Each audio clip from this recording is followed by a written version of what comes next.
Welcome to Sinfully Good. Today's meal is poor man's stew. This is what you'll need, and there is a link to a printable recipe in the video description.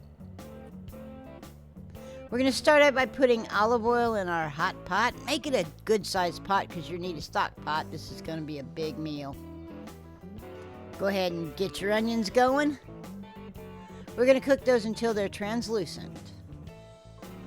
Add your ground beef and brown that till it's completely browned.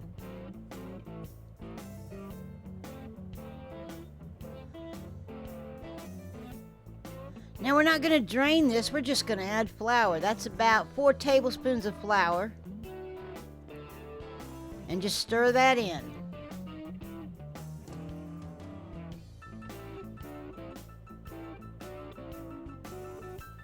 We're going to do our seasoning, starting with seasoned salt, garlic powder, onion powder, and thyme.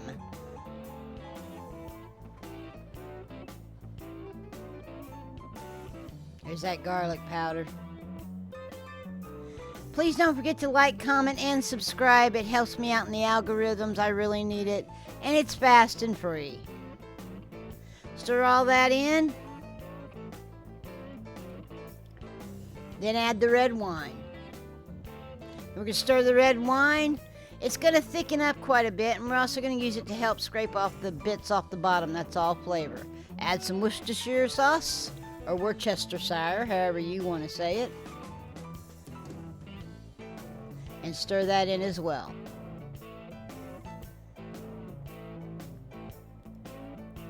We're going to add about half of our beef broth right now because we still probably have some stuff stuck to the bottom. So we're going to use that to go ahead and finish getting all that up.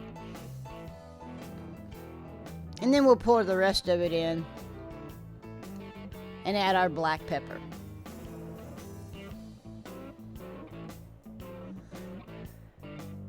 Stir to combine. And then bring it to a boil, and we're going to add our better than bouillon beef, roasted beef base. We do that so it comes off the spoon easy, to be quite honest. And get that stirred in and dissolved.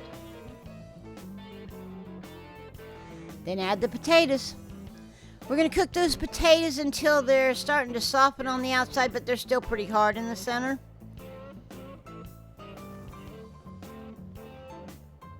Add our bay leaf while we're at it. We added 2 of those.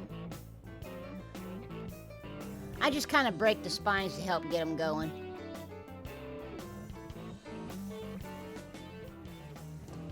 Now add your frozen cut carrots and the rest of your frozen vegetables. It's going to bring the temperature down and stop the boiling, so you're going to have to bring it back up to a boil.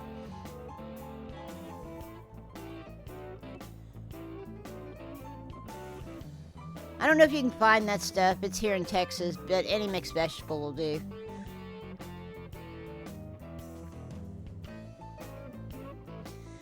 We have to have it boiling so that when we add our cornstarch slurry, it thickens up, and just keep stirring until it's as thick as you want it. If you need to add a little bit more, you can. Just ladle it in your bowl and add a biscuit to the side, and you have dinner on the table. Ring that dinner bell. There it is, poor man's stew. Super simple and really tasty. I'd like to thank you for joining me today in my kitchen for this wonderful recipe. Please like, comment, and subscribe. It's fast, it's free, and it really helps. And as always, have a blessed day.